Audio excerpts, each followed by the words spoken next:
So good. Okay, and we are live today. So we've got something a little different today.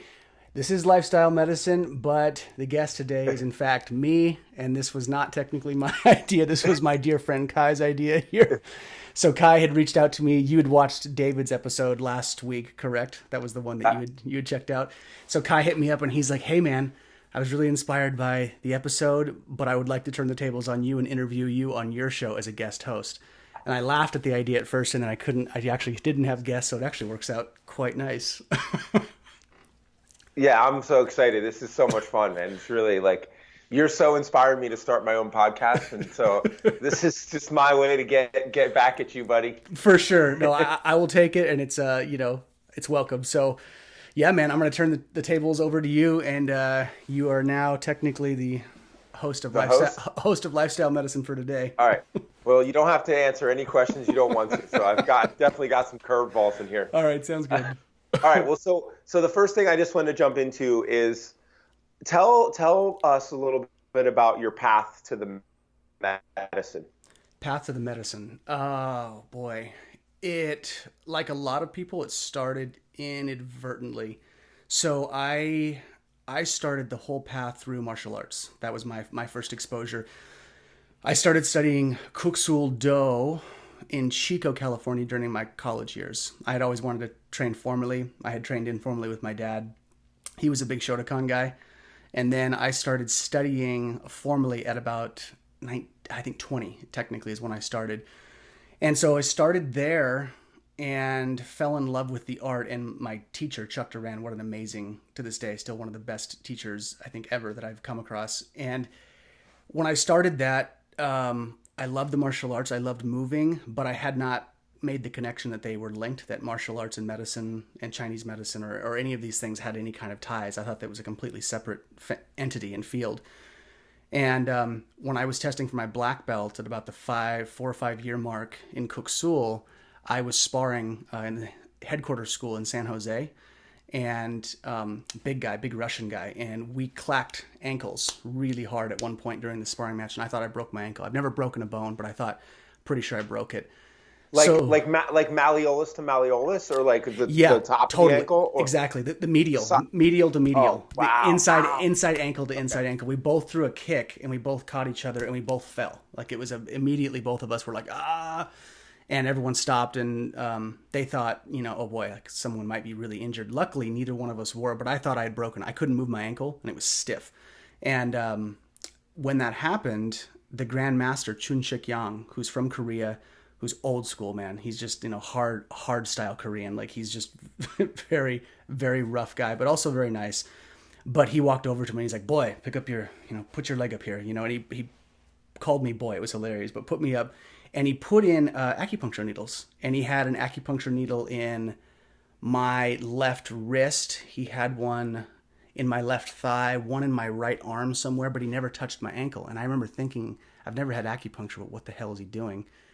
And he said, just wait here, 15 minutes, 20 minutes. And he's like, and you should be good to go. He's like, it's not broken. And I was like, okay. And so I sat there for 15 minutes. The pain got worse during the treatment. And then at about the 15-minute mark, when I stood up, the pain was dropped by 90%. I mean, a vast majority of the pain was completely gone. And it was getting worse while I was sitting. So that didn't make a whole lot of sense to me. And then when I asked my teacher, Chuck, I said, what just happened? He's like, well, what you cultivate in the martial arts definitely has ties to like the medicine, the things you do. So that was where the seed first got planted. And then I didn't really touch the idea of jumping into this stuff until I got to Santa Cruz. I graduated college, started studying with all of those people in Santa Cruz: Josh Schneider, Adriana Gonzalez, Gabe Right. Kesselman, Stuart Yeah. Abel, the whole crew of people that I knew that were there. I really liked them. I enjoyed their company. And then when I asked them one day, I said, what do you guys, like, what is this? You guys are like machines. You train 4 hours a day, but you all are very high vibration people. Like, what's the deal? And they said, well, we're all students at Five Branches, the acupuncture university. And when they told me that, I said, okay, but what does it have to do with this? Like, what's the, like, why does that matter? And they said, well, they echoed the same thing Chuck had said, and it was kind of that aha moment. They said, well, the martial arts and medicine share, they're two sides of the same coin. You know, it's yin and yang. Like the therapeutic medicinal side is the yin, or the soft, receptive, intuitive side. And then the martial arts is the hard yang, active, destructive side. And if you understand both sides, you're complete, quote unquote, as a practitioner. And that was pretty much at the time where I quit my job, signed up for 5 branches, and the rest is history. Yeah, it's very romantic, the idea of going to Chinese medicine school, man. So what you're telling me is you're basically like the real life Karate Kid, and you had a Mr. Miyagi and Chico, and then that's what I got. All right, so we're gonna circle back to that. I love hearing that. I think people are good to hear the full story. Sure. So I'm gonna just share a little vignette, and then I want you to like riff on it. So I don't know, were you at 5 Branches when Heiner Fruhoff spoke? Yes. Okay, so I just remember one thing that he said. It's a room, imagine this, everyone, it's a room, like 100 people in the room, standing room only, this famous Chinese medicine professor who is actually German, who speaks Chinese, was a scholar, and then became a doctor. And he's at our school, and he's standing in the room, and he says, and Gray, you have a different recollection, but it's something to the effect of, if you're bored by this medicine, then your teachers are doing something wrong. That's right. Because this medicine is so full of myth and metaphor and beauty. Yes. And if you feel bored, then your teacher has lost their way. And so what I want to ask you is, you and I have talked, probably one of our deepest connections is that something has been removed from the medicine. And I want to just talk a little bit about what is it that you feel has been like lost, and what's it cost the medicine when you remove certain aspects of it, the aspects that you're more passionate about that we'll get to in a couple questions. But what's been lost? It's a great question. And I'm going to preface this by saying that obviously in the scheme of Chinese medicine, I'm still a fledgling. Like I still feel like I'm a baby. I've only been out of school for 5-6 years. That said, I think the thing that has been lost, or the thing that has been most disconnected, is, for lack of a better term, and I'll define this a little bit, but the spirit of the medicine, which is I guess the relevance and importance of the immaterial. And this is a conversation I've had with a lot of people around a lot of different areas. But when we look at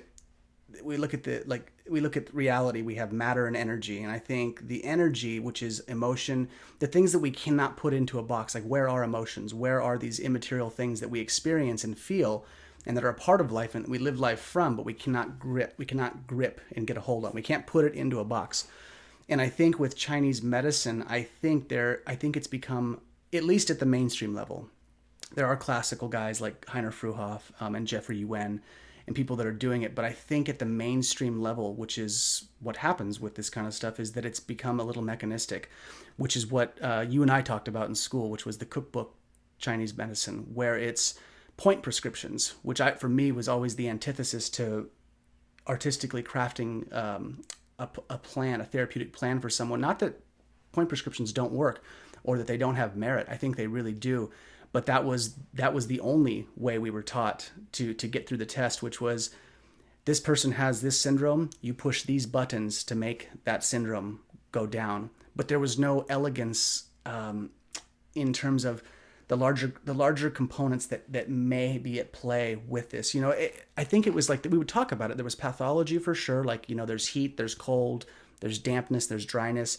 But I felt like that I had the feeling while I was in school, where's the elegance? Where is the art in this? And not so much the mechanistic, linear sort of rendition of Chinese medicine.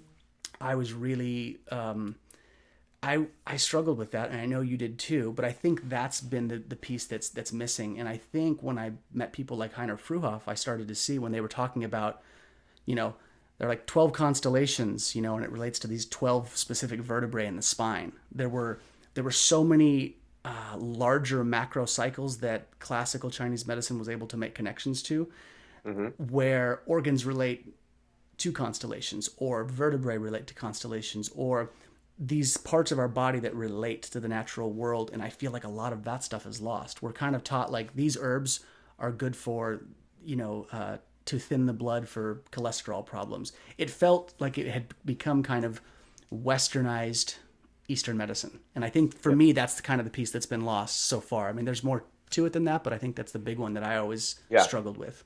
Yeah.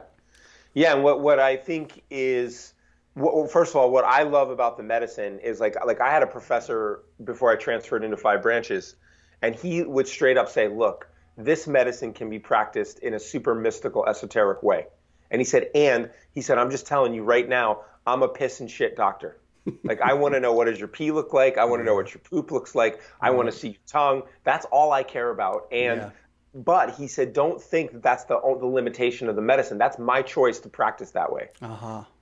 And I think people that look at Chinese medicine from the outside, it's really hard to pin down, because on some level, it's so rational. Yeah. Oh, there's too much heat, cool it. There's too much dampness, dry it. Right. It looks like a walnut. It looks like a brain. It's good. It's got omegas, fatty acids. It's good for the brain. Yeah. And then you've got like emotions and toning and constellations. And it goes so far out. It does. And anyway, and I think that's why you can study your whole life and never really finish ever. Agreed fully. I mean, I think that's the beautiful part, and also the daunting part of it, at least for me, is that you're never really going to hit it. You're never really going to get it all. There's just this, I get to brush elbows with this for a portion of my life, and then I'll get as much as I can. And I'm going to, be passionate about what I do get, but also keep in mind that there's a lot I don't get. Yeah. Yeah. So one thing you touched on in there, which is where I was headed, is what's the relationship between beauty and art and healing for you? Because you have an art background, and kind of what has been lost is the artistic side of the medicine, the metaphorical, So what's that connection? Yeah, beauty, art, and healing. I think it's really powerful, and I think this has become distilled down for me more through working with Lillian Bridges.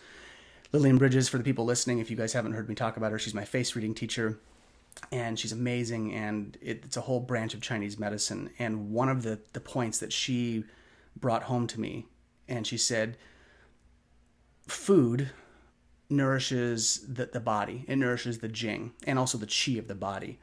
And she said, so the body has to take in sustenance. She said, but when it comes to spirit, the sustenance of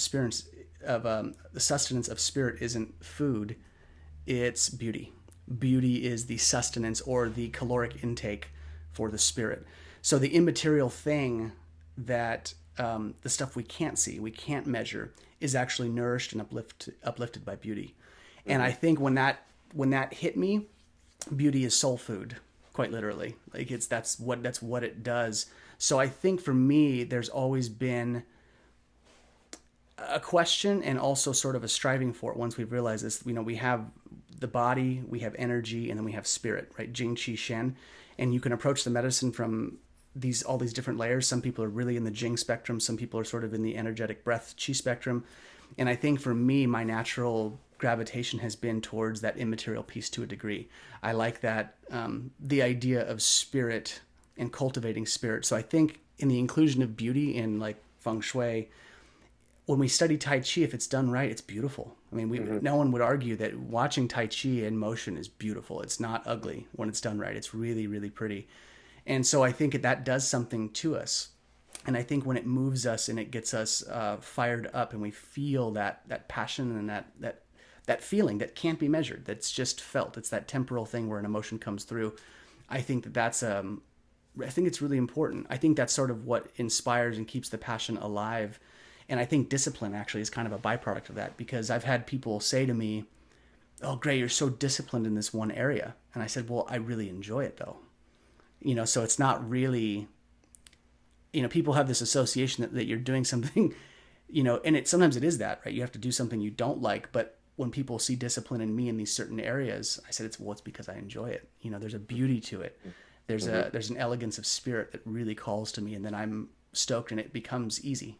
People that that are in the gym, weightlifters, who just love it. They love moving iron, and that's just that's their gung fu. They're in there, and it's not hard.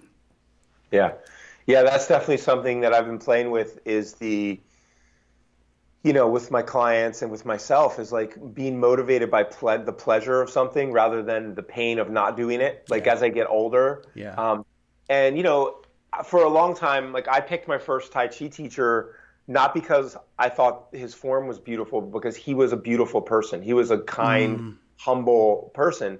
Um, and then later I realized there's other forms that are much more attractive to me and feel way better in my body. So yeah. it's just interesting. And I think Yeah. I always tell people when they ask me what martial art to study, I said, find a good teacher who teaches a style that you also find beautiful and Yeah. like feels really good in your body because Hmm. there's so much available, So I couldn't agree more. Yeah. yeah. I fully agree. So you went right where I was going to take us anyway, which is like you've heard that there's like yang shin, yang shun, yang sheng. So this is like nourishing your spirit or your consciousness. There's nourishing your destiny, and there's nourishing life, right? Which is like the Jing Qi Shen of this nourishing practices. Yeah. So I was just saying that you know, tell us a little bit about face reading and how it reveals a little bit of our destiny or our life experience, and also what's like innate. How much of it can we paint on our face in terms of the emotions we hold, and how much of it is the essence we come in with? Yeah, that's a great question. So when you look at the face, the thing you have to remember is that the face is a holographic representation of your life terrain. So when Chinese medicine says that the spirit or the shen comes through the face, it Right. beams out like a laser beam, and the shape of our face will kind of change the aperture of that light. It's almost like a laser beam, right? It's like different face contours are going to emit light differently out of this face. So we do, to a degree, right? Like genetics, we have some certain things that are just going to be hardwired into us. Our bone structure does say something. The shape of our nose does say something. But these features are also not 100% static. And this is why our features continue to age as we get older. If we look at our grandparents and they have much bigger ears when they're older and their nose continues to grow, it's because as we go through life and our emotional terrain changes, these shapes basically continue to grow, just like a landform, right? Like a garden continues to grow, right? As long as it's not wiped out. So when we're looking at the face, like you can definitely change wrinkles on the face. The shape of your face will absolutely change depending on the choices that you take. And there's a couple real-time examples of this that I've seen. So I studied Kaji Kempo very briefly in Tong Shudao. It was not long, which is, for the people listening, was a very aggressive, hard-hitting style where You get punched in the stomach, right? yeah, you get, yeah, And you fully. throw up. I Yeah. remember that. Yeah. Okay. I threw up a lot of times in the mornings from the workout, and yeah, people are dropping, heavy medicine balls in your stomach. Guys are punching you in the gut. There's multi-man exercises. It's very intense. And the guys, before I was into face reading, okay, but the people that have been doing Kaj for, I'd say 3+ years, all of them, when you looked at pictures of them from before and after, and this is true with Josh Schneider, who did a lot of Kaj, their facial structure changed. Every single one of them, it looked like the faces got longer. Like their bone structure actually looked like the space from the cheeks to the bottom of the jaw had lengthened some. So, which is a wood element feature. When things get longer this way, like a tree, right? Like a vertical pillar growing, it's a lot of wood energetics, which is a lot about what happens with the liver. And so Kaj, which was a very fiery, very fucking intense fighting style, really coursed and moved the liver quite a bit, and sometimes even stagnated it. And so people's bone structure would change. And I talked with Josh about this, and I said, why, what do you make of these bone structures changing? He's like, all I can think is that maybe there's some kind of hormonal response and something shifts. And so that always kind of stayed with me. And then as I was learning with Lillian, she said, yeah, your features absolutely will change. People that have weak jaws that go into CEO positions, the bones and the meat and the muscle here will actually get fuller, which is a sign of grit and determination. So our choices in what we do with life will change the shape of our face. The face will get firmer, tighter, looser, depending on what we do. And that's not good or bad. Some people that are really hard-edged people, when they have children, they get a lot more earthy and they get softer and rounder and just a little more teddy bear-like, and that's part of what they needed. So it's not, it's good not to put judgment on how the face changes, but changing it means that you're living life and it's going to show up. And wrinkles do go away. People that have problems with diet and sometimes like the early signs of Jing depletion, or it's starting to tap on their constitutional essence, they change their lifestyle, these wrinkles start to shift. They start to go away. So it's both. You have some static pieces, but it can definitely adapt and move. Yeah, I mean, what I love is like you know, on a superficial level, an acupuncturist is out there practicing and helping people with tennis elbow and with sore lower back, and it can get really far from the root of the medicine. Which, if you look at the ancient, texts, it's like the job of the Chinese medicine practitioner is to bring people back into their highest life path. Yes. It's to like put them on the path of their destiny. And so then face reading, which is like life reading, is really the same thing as the medicine is. It's just another part of the medicine. So I'm super grateful that you are keeping those traditions alive, because I think they're really important, and we're losing. No matter how well you study from Lillian and people study from Jeffrey Yuen, it's pretty safe to say every generation we're losing a ton of esoteric sciences that could be helping us. So thanks for keeping that alive. Yeah, absolutely, man. Likewise to you, all the work you're doing. Same. Okay. So now I want to do something practical. Yeah. So you practice Feng Shui, which is kind of like reading the energy of the environment. Yep. What is the most basic, give me 3 basic things that most people could do to improve their Feng Shui of their environment? I'll just share this too. Yeah. Amateo posted something the other day on Facebook where he said, a mutual friend of ours said that I think I tagged you in it. He said, everything that you can control in your space, optimize it for your highest level of showing up, because control what you can control in your immediate space. I was really inspired by that. So. Yeah, absolutely. So your question, just to go back to it though, was 3 things that people can that they can be doing. I would say first and foremost, and my answer would have been different a few years ago, but it's where it is now. First and foremost is one of the basic questions. Okay, it's a 5-element question for our environments. First things first, at an intuitive level, ask yourself which of the 5 terrains are you most drawn to. So when we talk about fire, earth, metal, water, and wood, these 5 elements. When we talk about fire environments, we're looking at dry climates, places like Arizona, things like that. That would be considered a dry climate. So the dry, hot environments. Fire, earth, okay? We're looking at grasslands, open places where you could plant agriculture. So we're talking rolling meadows and hills. Foothills is kind of like an earth terrain. Metal, okay, we're looking at high mountains. Mountain towns, like where you have lived, Idlewild, somewhere like that. That's definitely a metallic territory where we're getting into like snow and elevation and high metal. Mm-hmm. Water, ocean, streams, rivers, and then wood. We're looking at forest terrain, like redwoods and these things where there's dense and shade and canopy from the trees. So ask yourself first and foremost, out of the 5-element terrains, which ones do you feel most aligned with naturally? Where do you feel immediately just, I want to be there. I love dropping into places like this. I love going to Sedona. I love going to Santa Cruz. Find a place like that. And when you identify, okay, like 1 or 2, usually there's like 2 that you're most drawn to. And I would say pick the top 2. That gives you a marker for the type of elements that you need in your environment. So if you are immediately like, I love high altitude mountains and water, this means being open to the idea of having mountain imagery in your home, having incorporating blue tones into your environments that represent water. So sort of like identifying the elements, and because we have to amplify what we are and what we're drawn to. That's like, so step 1 was like identify that, find out what you can do. 2, remove clutter. So minimize clutter. That's a pretty standard one, which is which you and I have talked about this definition, which I think I may have even picked up from you or someone who you were studying with or you turned me on to. But those basic 3 questions, is it functional? Is it beautiful? Do I love it?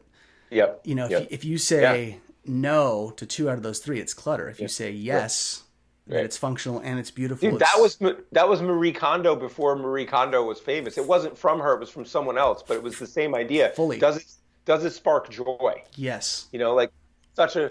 It's all that's about the Shen. Like, is it beautiful? Does it spark joy in who you are? If not, what the fuck? Why do you have it? Yeah. 100%. That's exactly right. Yeah. What are we doing here? Yeah. So the and the third one to that, so if we talk about identify the elements, the clutter, and then aim to make your environments beautiful. And that goes for men and women and everyone in between. That beauty is, it's spirit is spirit. Sustenance for the spirit is sustenance for the spirit. So making environments beautiful, and what that means is the inclusion of art. It means actually using color. So it means using your environments artistically. Make your environments a template for you to explore how to make them beautiful. Because I think what I've learned is we can get really hung up in the schools of Feng Shui, this compass direction, and that has merit and value. But I think it's better to work with a consultant if you're going to do that. If you're an everyday person, I think these three parameters are far better. No, I identify your element, clear the clutter, and make it beautiful. And if you do that, life in your spaces is pretty nice. Yeah, I love that. I remember this moment. Just a side note. I was in Boulder and I met up with Josh, and we're at an ATM. We're about to go to dinner, and I'm looking at the mountain, and Josh comes up and puts his arm on my back, and I said, Josh, man, I love these mountains so much. And he goes, yeah, of course you do. And I said, why? Like, why do I love the mountains? He goes, because the mountains are stable. They're slow, they're stable, they grow over, hundreds of thousands of years. Yeah. And it's like, Kai, you're Xiaoyang, you're dynamic. You like the ocean drives you crazy. It's too much movement, Right. Like the mountains are still. And I was like, oh my God, because I literally can remember in some of the most depressed moments of my life before I was awake really at all. And I would get to the mountains and I would just feel this sense of relief of like, I don't care of all the stuff that's going on. Look at that mountain, dude. Yeah. Super grateful for that. Well, I think it was you. Wasn't it you who mentioned? I think this is one of your descriptors when you've talked to me in the past about your ideal spot for living. I think you said where you're like, if I'm in town, I want to be able to look up and to see a mountain. I want to be able to see like a big, like Mount Shasta. Like when you're in town of Mount Shasta, you can look up and you see giant Mount Shasta. Yeah, I mean, and that's what's crazy about Idlewild. It's already 6,000 feet up, and then you're sitting in the town and you're looking at the San Jacinto peaks, like they're all up another degree. You can see them from town. It's so beautiful. Like another friend lives in a different range of mountains over in Big Bear and Lake Arrowhead, and it's totally different. You're in the mountains, but you can't see the mountains. Right. And Idlewild is like you're in the mountains and you see the mountains, and that is just like so. Anyway, one quick side question, and this is just a side tangent question, then we can kind of get back onto it. But how long technically have you had your spot in Idlewild now? Going on almost 4 years. Okay, and you remember when we were in school and Kevin Zhu was asking us about? He said, identifying which elements you were deficient in your body by the natural disasters that you were scared of. He said, like if you're on the West Coast, like earthquakes are a thing. Yeah. On the East Coast, you've got like tornadoes, and you've got things. Midwest, you've got these things, and there's fires in some areas. Right. And I know, was it a year, 2 years ago when Idlewild had they had some fires up there. Yep. And I'm curious because when I've heard this from people, when they've lived in a place and a fire does come through, the reality of the fire, being in proximity to the town and whatnot, usually is sort of destabilizing in some way. And I was wondering if your relationship to Idlewild pre-fire and post-fire was different. Oh man, it's a great question. Well, first thing, the thing I'm most afraid of is tidal waves. Mm-hmm. Like that's why I don't want to live on the coast. I just feel like at any time, this is a huge earth. It's adjusting, it's adapting, and I don't feel like it's respectful to live at the coast. That's just my vibe. But in terms of Idlewild, bro, it was a real destabilizing experience to have to evacuate. I'll bet.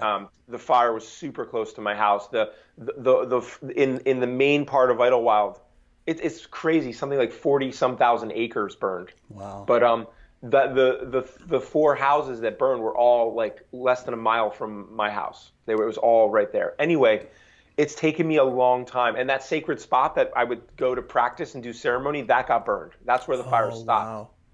So those trees are all gone. They're burned. So it's been a process of like falling in love all over again, and like kind of it's almost like having a partner cheat on you, Yeah. but you forgive them, and you start to slowly go Right. back into intimacy. Right. Wow. So if it was up, yeah, I was if just it was, curious. Yeah, I was just curious about that. yeah, if it was up to me, last time I did ceremony and really, what came to me is like, um, we you've got to ride out the events of this lifetime somewhere. Yeah, you do. and It's and right. everywhere has great things and it has challenges, and there's fires in Northern California too. Yep. And what came to me was, you know, Idlewild's as good as any place. Yeah. And it looks like, and we'll get back on track here, it looks like with the way climate change is going, the winters are going to get colder and longer Yeah. and wetter Yeah. in Idlewild. Mm. That's what's predicted. Mm-hmm. Yeah. So the summer's hotter, and it's almost an extra month of heat. Uh-huh. So basically July, August is like in the 80s and 90s. Uh-huh. But the winter's supposed to be, we've had the three wettest winters over the last 4 years. Oh, wow. And this winter's predicted to be a wet, cold, long winter. So it's pretty Yeah. cool. It's Yeah. pretty cool. I mean, so whether it's good or bad for the world, it's good for me personally in Idlewild to have a longer, wetter winter. Yeah.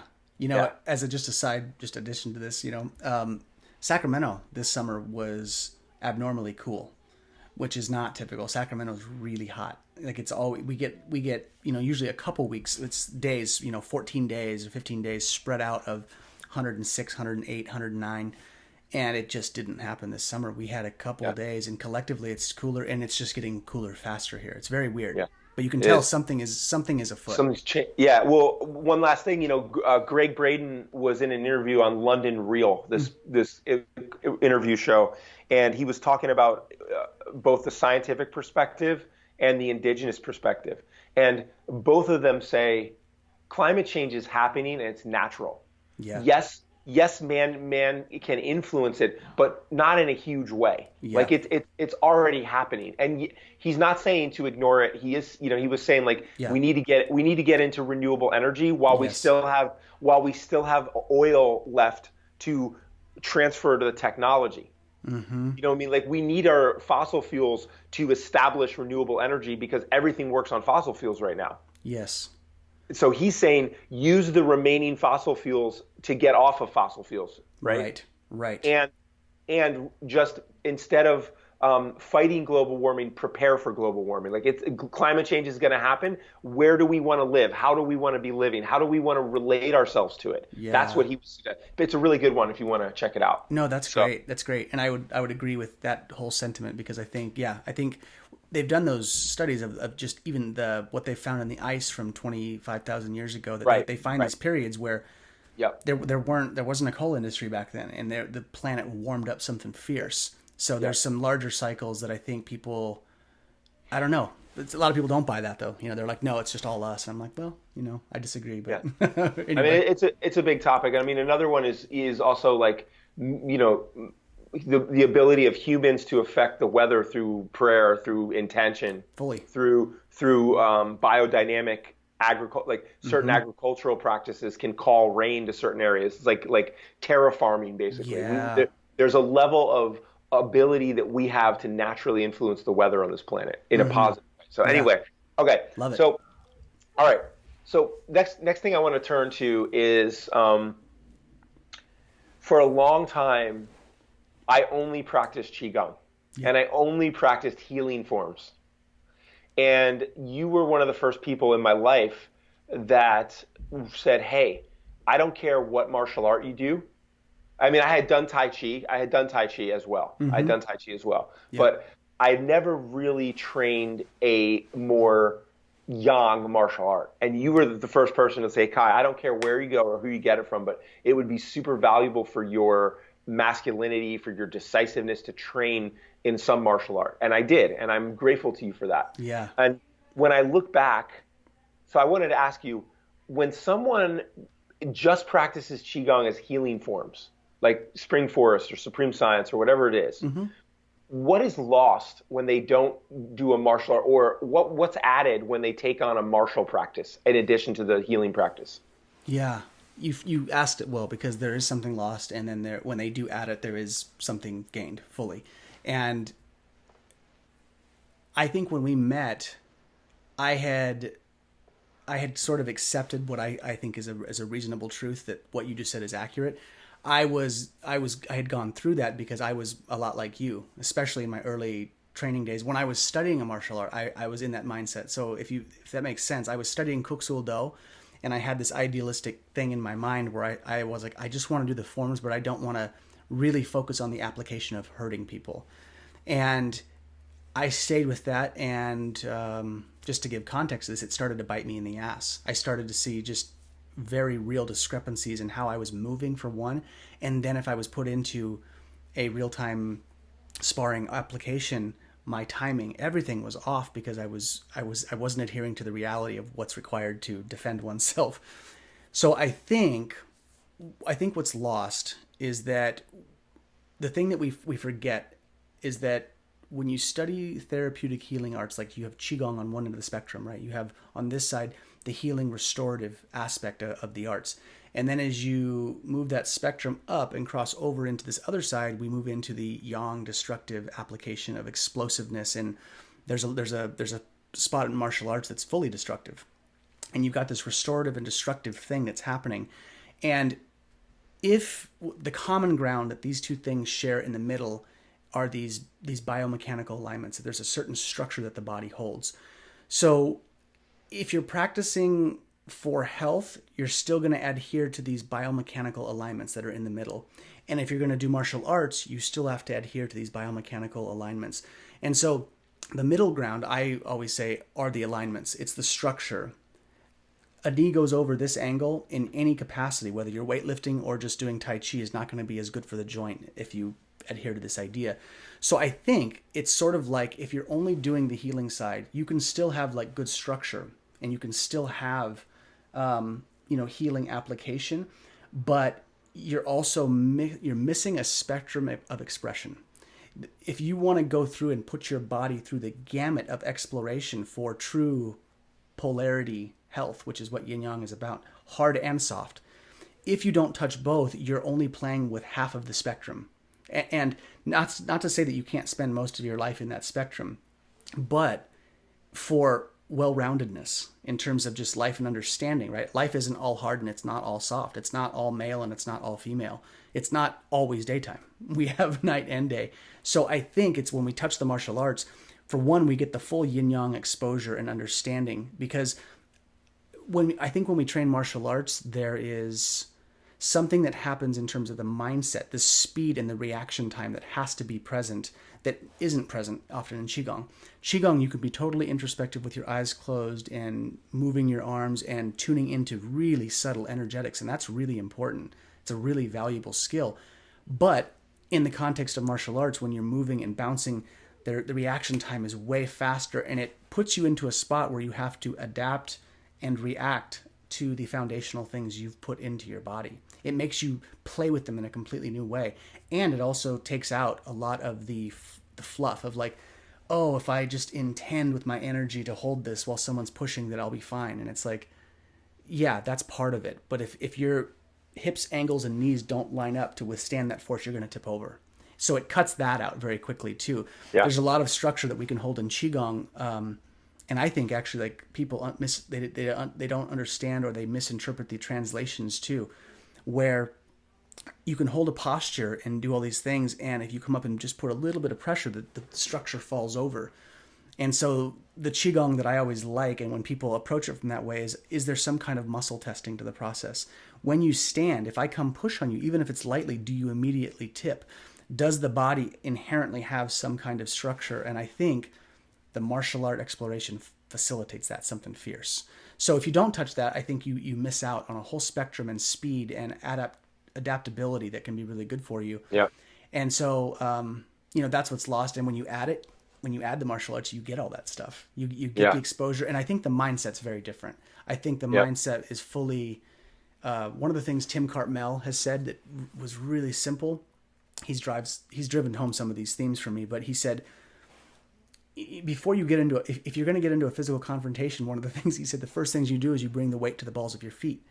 He said, that's just first and foremost. If you know a confrontation is coming, you've got to bring the weight to the balls of your feet and not to your heels. Because when you're on the balls of the feet, you're in a yang position and you can spring, right? Like boxers, they bounce on the balls of their feet. They don't bounce on their heels. You can't bounce on your heels.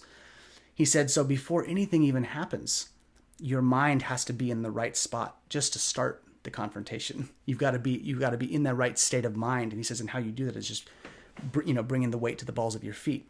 And I thought that's an awesome metaphor for a lot of different things. It's like you can't just stand in one position. You have to orient your mind prior to engaging. And I think that's what the martial arts trains. It gets your mind primed and ready to adapt and go in and move forward quickly when needed. And that's the cool thing about, I think, martial arts in general. Yeah. Oh man, I love that. So many gems in there. And it's like, I said it to you before, maybe even when I had our last podcast here, but I was saying that I've recognized in the last couple of years in working with people that are not necessarily invested in learning martial arts, that the value of learning a form that has some martial aspect is that it teaches you how to run the aspect of your nervous system that's fight or flight, that's attack, that's get shit done, while simultaneously holding a central equilibrium and a point of relaxation. Yeah. And there's very few things in life that teach you to do both of those at the same time. Very few things. Yep. So yeah, I love that. The other thing I learned from you that I've come to see is that there are certain things in this world that we can argue, house, come home, and then it's such a relief that there's truth. So you practice Chinese medicine and you have this style of Shanghan Lun and I do Pi Lun, I do the stomach spleen school. Well, great. Who gets the patient better? I don't care about your philosophical ideas. Great. I don't care. I'm happy if the Shanghan Lun formula cures this person, sweet. And if it's a spleen stomach formula, great. Yep. If someone else has them do breath work, great. Yep. But the bottom line is we get to look back to the truth of our art, which is the results. Yes. And in martial arts, you have sparring. That's a truth. In Tai Chi, you have push hands. Yep. There's your style and my style meet, and we're doing push hands, and we get to find out who's got the ability to hold upright equal. And so anyway, I love truth in our medicine. Yeah, I agree. And that's the litmus test, right? Is when you put these things up and they do have to have, I think that's sort of the thing we have to look at. And unfortunately, I feel bad for these people. I know you've seen these videos where they've got, the Qigong master on, YouTube or something who's doing something where he hasn't been tested physically, maybe ever, and they've got this idea that what they're doing is going to have some effect outside. And then you bring in some just seasoned fighter who comes in and just, dismantles them. And it's, for me, it's always difficult to watch because I'm like, I feel bad for the person for one, that they're in this really crummy position now. And two, it's like, that's a blind spot that could have been avoided if there's a certain amount of reality that's brought in. And I think that's the martial arts do that really, really well. When we had that conversation years back, was that when you jumped into the Green Forest Temple? Is that when you started and that was Chen style Tai Chi? That was, what else was it? Was it Muslim long fist? And was there anything else? Oh, there's a ton of stuff, but I really only did a Chinese sword form, the Miao Dao. I did Chen style Tai Chi. I did the eight stances, which are kind of like a muscle tendon changing practice. And then I did the basic lines, and the basic lines at that time were all from the Islamic long fist forms. Got it. And a shout out to Scott Ripke if he's listening to this, who's the owner of Green Forest Temple. And when you did that, what was your take? Like going from the soft sort of restorative healing aspects of Qigong, and then when you jumped into that, what shifted? Because I know my words wouldn't have landed had you not done it. You had to have the experience. So I'm curious. Yeah, well, I just, this is something. There was a time in our lives where I really wanted you to see things the way I see them, and then I just realized you and I have different constitutions in terms of our bodies. Sure. But the first Tai Chi that I learned that you also practice and teach is Wu style, and it's a very compact, very small frame. Yep. And it over time it drives me crazy because I thrive in fascial, spiraling, wringing out of the tissues is what brings a greater degree of movement of energy in my emotional body and in my mind. Yep. Otherwise, I get stagnant. You tend to, in my opinion, and you correct me if I'm wrong, you thrive on small movements that are very kind to your body and that are very, they're just like, that's like a medicine for you. And it is for me too. But if it's too much of that, I go crazy. Yeah, for sure. And so when I get to do Chen and drop the hammer and then, and I get to spiral and let my spine ripple, the freedom of life force in my body and the free flow of emotion is far beyond anything I can get from doing Wu. And to get the same thing from Wu, I would have to train longer and harder, and I will not enjoy it. Whereas in Chen, I get it right away.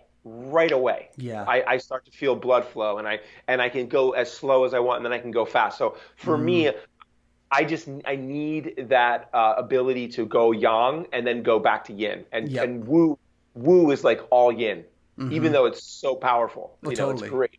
Yeah. And so when you started training that the more martial stuff, did you notice that? Where was the shift? Was it kind of in mood, or did you feel like your attitude or mindset? What was different? It was everything, man. I mean, part of it was like the movements came from the and Scott, but I think like you were more of my model as a human being. Because I lived with you, and sure. I saw the way you had difficult conversations. I saw the way you leaned into life. I saw the way you called me out when I was out of integrity on something, where you weren't willing to overlook something, or you'd call it wood realm or whatever. And so I felt like the movements got me a little more willingness to be sharp with who I was, to penetrate into things, to not be such a nice guy and want to please everybody. Oh, I see. And also to be willing to face when people came at me in life and challenged me or criticized me, to stand in that and face it in a different way. Yeah. Beautiful. The same way you face it when you're doing a form. Like you're pushing through, you're blocking, you're kicking. It's all you're moving energy in a totally different way. Yeah. For me. Agreed. Yeah. Well, yeah, similar threads for me too. So I was just curious. Yeah. That's awesome. Cool. I was going to ask you to talk about this, but you pretty much touched on it. Is like the other concept that I really got from you is the ability to see other people's level of connectedness, internal connectedness. When you first talked about that, I didn't know what you were talking about. And then you would like, oh my God, I'd show you a video and I'd be like, man, this is awesome. And you'd be like, oh my God, that guy is so internally connected. Yeah. So I'm gonna ask a specific question. Yeah. When someone performs a martial art at a high level and they're required to have all of these biomechanical, energetic, internal connections, what is the health benefit of that?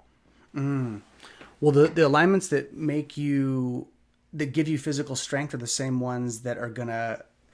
Yeah, it goes back to that alignment thing that we kind of talked about. Yeah, it's like if you have good body mechanics to push something heavy, those same mechanics turning the volume down where you're not pushing anything are still going to be. They're still going to bring integrity to the joint. They're going to optimize the function of that joint. So, our joints and our bodies have a range of motion. Some joints are ball and socket, some are hinge. So you have to play to the strengths of those. And I think when you play to the strengths of those, for one, then you're not getting excess stress on joints. You're not putting undue pressure on the knee joint. You're not putting undue pressure on the ankle joints. And in the end, nobody gets out alive. Like the body is going to eventually break down. But the more we can move in a way where we don't put excessive stress onto our joints and onto our structure, this is the benefit. It's a gesture towards longevity. You don't want to break down our connective tissue.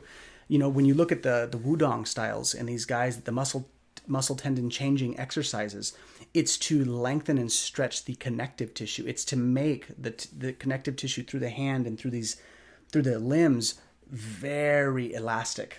That's the whole point. That when the tendon lengths, when our tendons collectively throughout the whole system start to do this as we get older, right? This is why we slouch and posture goes down. We have to lengthen those tendons, and when we practice for structure and strength, that's facilitated. I mean, that's part of it. You know, that's why those Wudang guys who are so small are so strong. You know, they're not big people, but they're able to elicit tremendous power out of their body because their tissues are elastic. So I think the more we can kind of, you know, work towards treating our tissues like a rubber band that can be stretched but not snapped, the better off we are. That's the health benefit. It just makes the body more pliable. And then the meridians, you know, that's, you know, the blood flow, the circulation through all the channels moves considerably better. So information goes through the body easier. Yeah. Love it. There's just less resistance. Yeah. Considerably less resistance. Yeah. Awesome. Okay, so this is. I don't know how much time we're gonna have. Let me see what I want to pick out here. I mean, one thing I put down in my notes to talk about is like another thing that you and I have explored through heartbreak and challenge is what I call broken lineages. You know, like on one hand, martial arts revere someone who carries a lineage, who has an unbroken chain all the way back to their teachers. Yeah. All the way, and at the same time, sometimes those lineages are filled with some type of like shadow. There's like, because it's just because it's been one thing and everybody follows everybody else. There's also like mistakes. There's lack of emotional healing that's done from teacher to teacher. And I've seen that breaking in our generation. In our generation, it's becoming part of being a great martial artist or Qigong teacher is doing your own healing work on yourself. Yes. And so anyway, I just wanted to kind of riff with you about this idea of like, because I recently have come back around to this. So like my dad was just in the hospital and he's 86, and they did a swallowing study on him. And they found out that every time he swallows, there's food particles and liquid going into his lungs. Oh. And that causes pneumonia eventually. Right. And you can do all the antibiotics you want, but if there's food particles and liquid that's not supposed to be in there, it's going to turn to phlegm, it's going to turn to pneumonia. Now, the speech therapist comes in and has him doing all these exercises that if I didn't know any better, I would say it's Qigong or yoga. Yeah. You know, close your mouth. Circle your tongue 36 times this way, 36 times this way. Now put your tongue between your lips and your teeth. Circle it this way, circle it this way. Take a deep breath, hold it, blow out real slow through a tiny hole in your lips and keep the seal.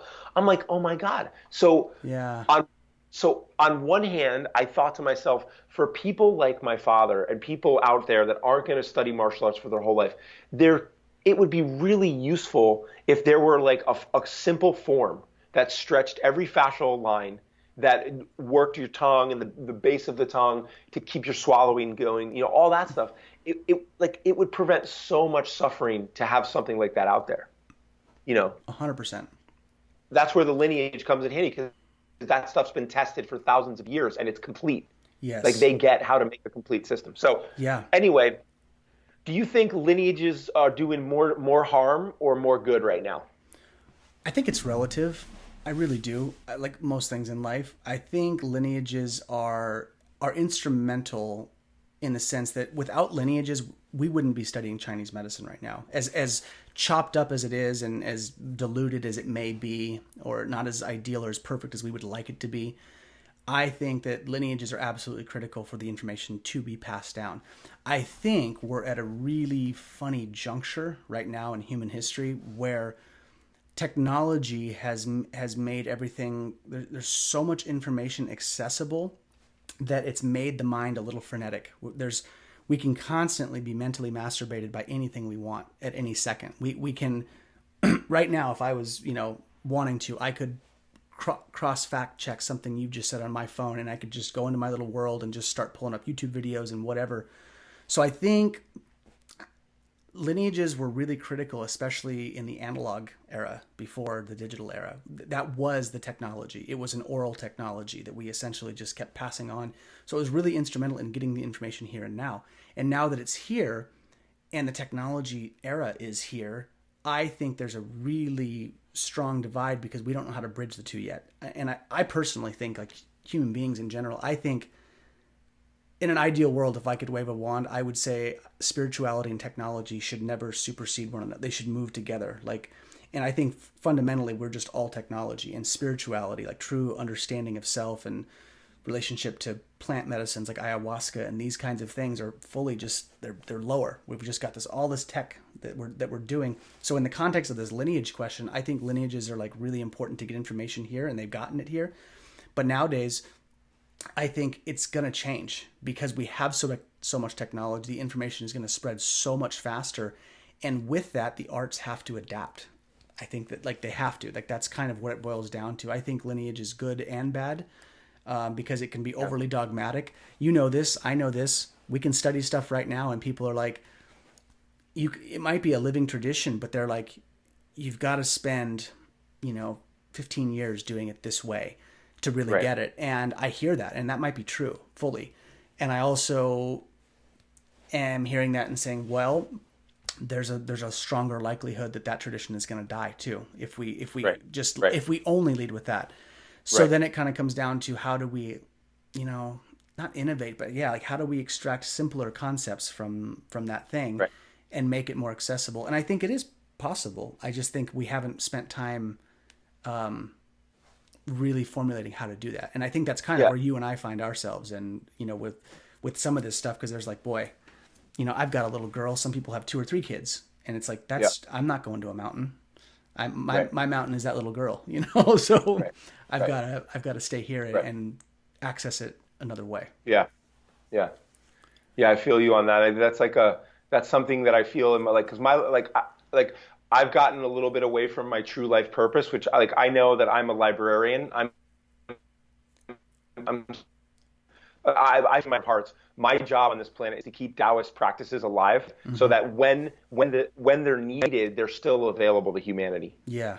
When the solar flare knocks out everything, or when a new problem is found in the human body, there's already a practice likely in the Taoist canon that will heal it, will solve it, will tap into some potential that we don't even know we have yet. Yeah. And I've already seen that again and again. Like the breathing that I teach is like, it is the best way to retone your vagal system, which is what balances you between fight or flight and rest and digest. And it's right there in the Taoist tradition. It's right there. Yep. The breath work's available. So anyway, okay.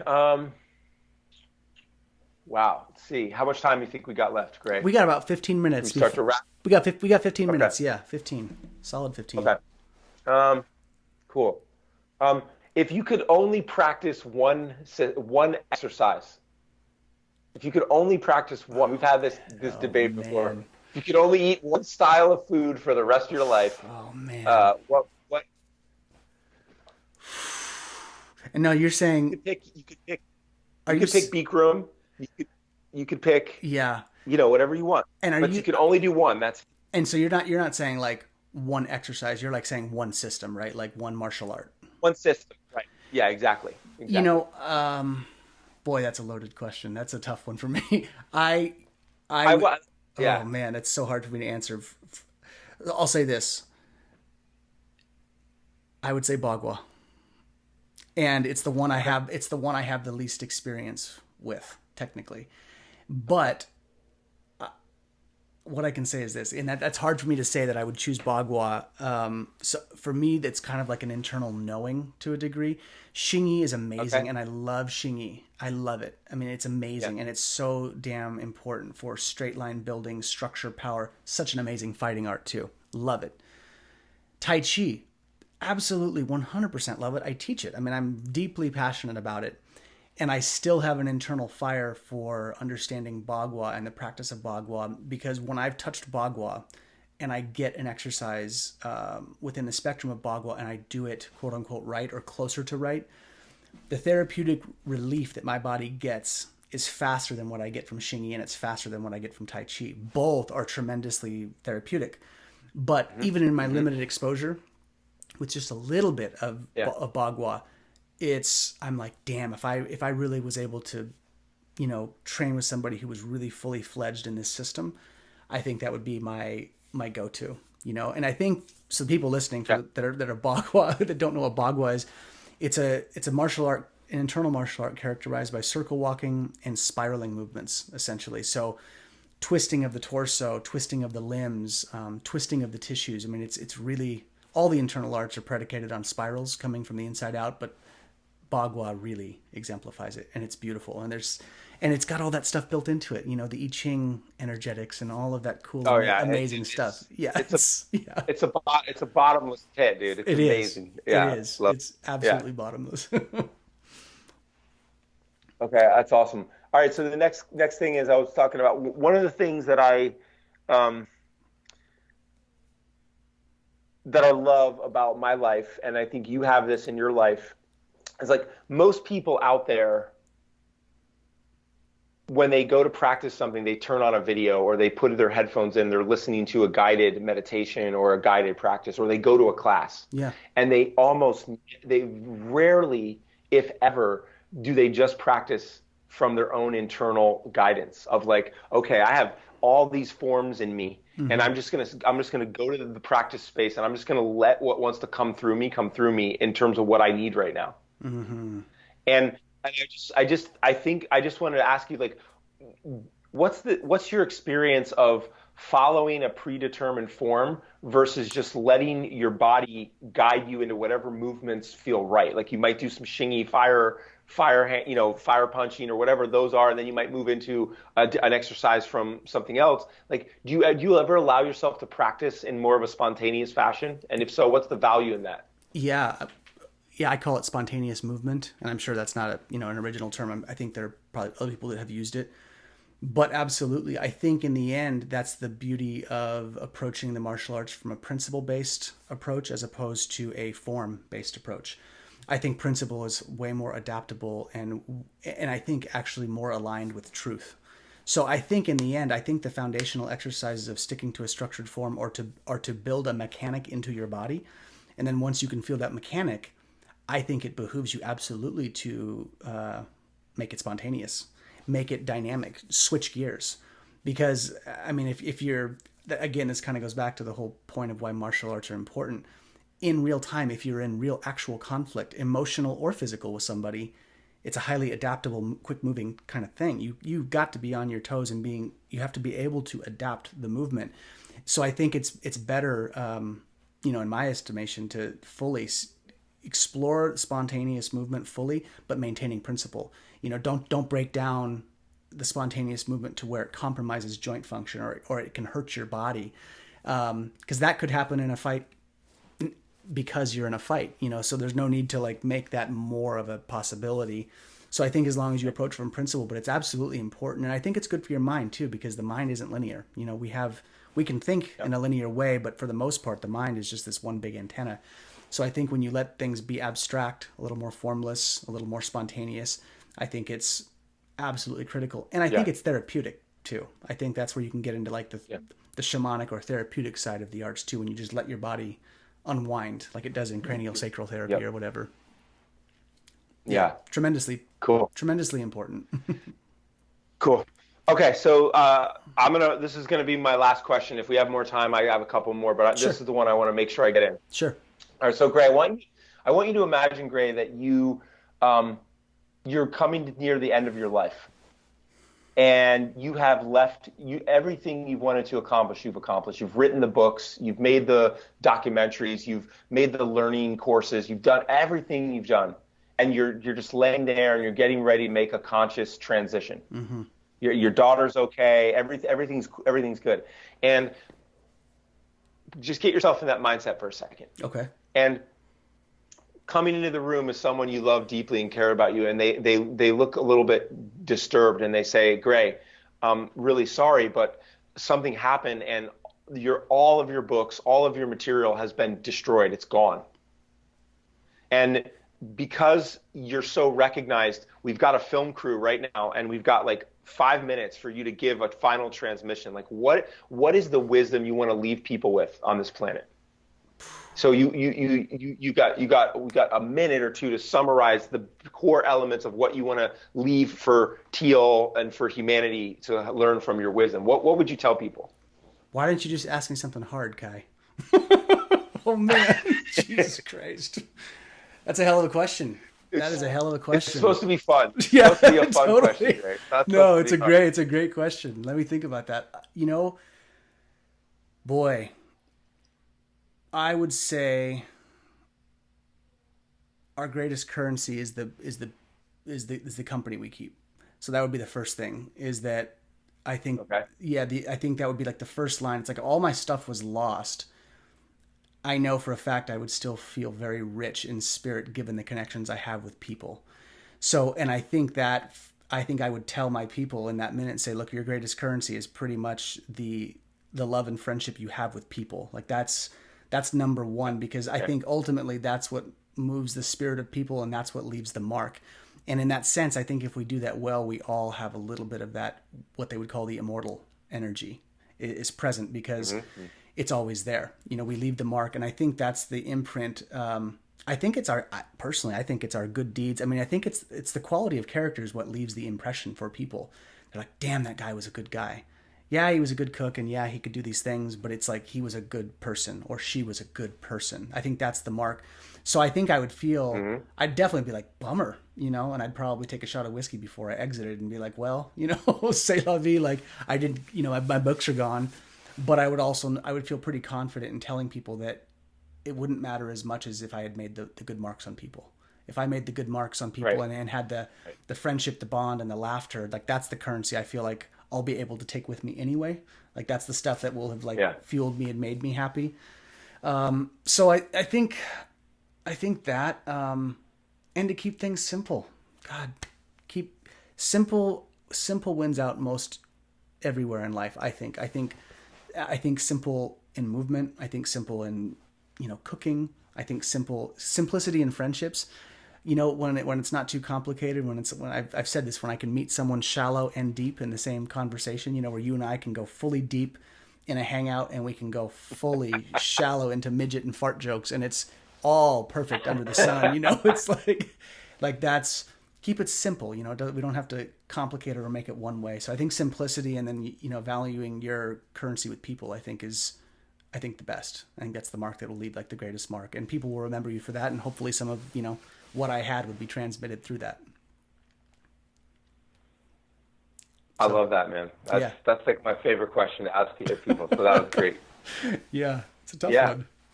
There's definitely pieces in there. Yeah. I've asked certain people that question, and it's literally brought them into a new direction in their career. Yeah. That helped them like really understand like what they want to teach and what they're really all about. So I love that. I also think it's cool because in Chinese culture, there's this concept of guanxi, which is the concept of relationships. And in its most negative aspect, it's nepotism, it's corruption, it's greasing the wheel with money, it's like big business, it's like kind of guys hooking guys up with stuff and sweeping stuff under the rug, it's like that. But on the best side, it's about the currency of relationships. Oh. It's about building relationships. It's about bringing tea to your Tai Chi teacher every time. It's about, you don't hand in money straight up. You put it in a red envelope because it's a gift. It's not dirty money. It's a gift in this beautiful envelope with double happiness on it or whatever, Right. And I learned so much from the Chinese about relationships. Yeah. So I love that you said that, and that it's truly a hallmark of who you are, like high integrity, good communicator, and the thing I miss the most about you and in life in general is like having those people that can meet me on the shallow and the deep equally. Yeah. So I love that. Thank you for reminding me. It's like, that's like, I have friends that can just go deep. I have friends that are more on the shallow, and having both in the same person like is really epic. It's really epic. I agree. That I think for me, I just did a video yesterday I released on Facebook, and it was about, dealing with anxiety and actually having quality friendship as one of your tools to combat anxiety. And I've said this before, just like you, I've got friends that I can just go shallow with, where it's just a constant sarcasm and it's always just laughing and jokes, and that's just kind of where we are able to meet. And then I've got some, like you said, who are just really just deep, and that can get a little heavy. But I would say my best friendships, Like the ones that are the most natural and the most ease and that I feel the most nourished by is when those both pieces are together.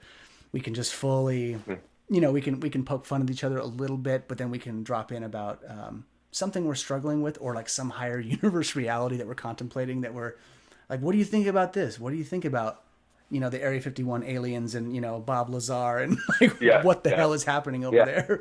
And then we can go into Don't forget about the Master Joe strain of cannabis, right? Never forget about that. Oh my God, how could I forget? How could I forget? Oh, that so would have worked. Would have worked. That would have been great. Yeah, we should give that just a quick context. Kai had studied. He had Master Joe, who's like a world famous qigong practitioner, stay at our house. He's a bagua practitioner. He's just a little wizard. And Kai and I got into this conversation about. I mean, how did it really? It was about basically saying we were going to get him.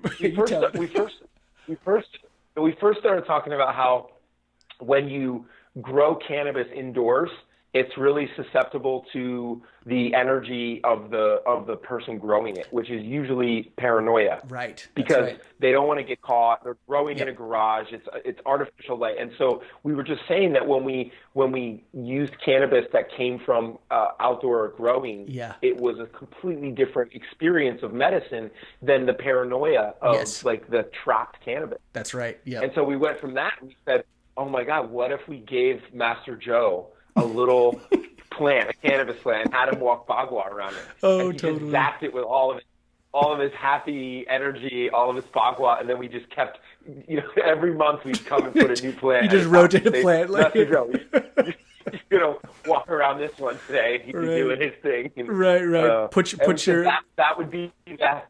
Yeah, totally. Put your Yoda energy into the cannabis plant so we can circulate this and up the vibration of the planet. This was our master plan, which I think still has weight personally. Anyway, there's actually a guy, to just wrap this up with something that may be actually valuable to the people listening, is like there's a guy in Oregon who when they grow cannabis, often what they do is they set it up. Even when they grow it outside, they're putting, they're making the soil really rich and they're like protecting it and this and that. And what this guy said is that kind of cannabis is never going to be medicinal because it's not forced to adapt to its environment. So what this guy was doing, this guy's an amazing permaculturist. So what he was doing is he would take a bunch of different cannabis seeds and he would plant them all in like an area of his property that was quite harsh. And he would only pass forward the strains that survived. Oh, wow. And he was saying that cannabis is truly medicinal, because it's had to adapt. Right. It almost puts it into that adaptogenic category a little bit. Exactly. Wow. Because in order for it to produce a different spectrum of cannabinoids and all that stuff, it needs to struggle a little bit. And the main stuff that's being produced has no struggle. There's no struggle in most of it. It's got a cush life. Pretty cool. Yeah, that is cool. No, I love it. I love it, man. Yeah. Well, Kai, thank you for having me as a guest on my own show. This was fun, for sure. No, it's so good to drop in with you, man. It's just like hanging out like old times. I hope people get a lot out of it, and I really enjoyed dropping in with you, Greg. Thanks for letting me turn the mic back on you. Absolutely, man. No, I appreciate the request, and yeah, man, thanks for your time as always, all the contributions that you're doing with all of your good work, man. I keep up, I know we don't always get to talk as much as we would like, but I track all your shit and I watch all of it, and I'm always like, you're doing a good job, so keep it up. Thanks, man. Right now it's all about healing Papa Bear, so it's big natural medicine for cancer is my main focus right now. Yeah, man. Yeah. Blessings and Godspeed to all you guys. All right, buddy. Well, take care. All right, later, Greg. Thanks a lot. Bye.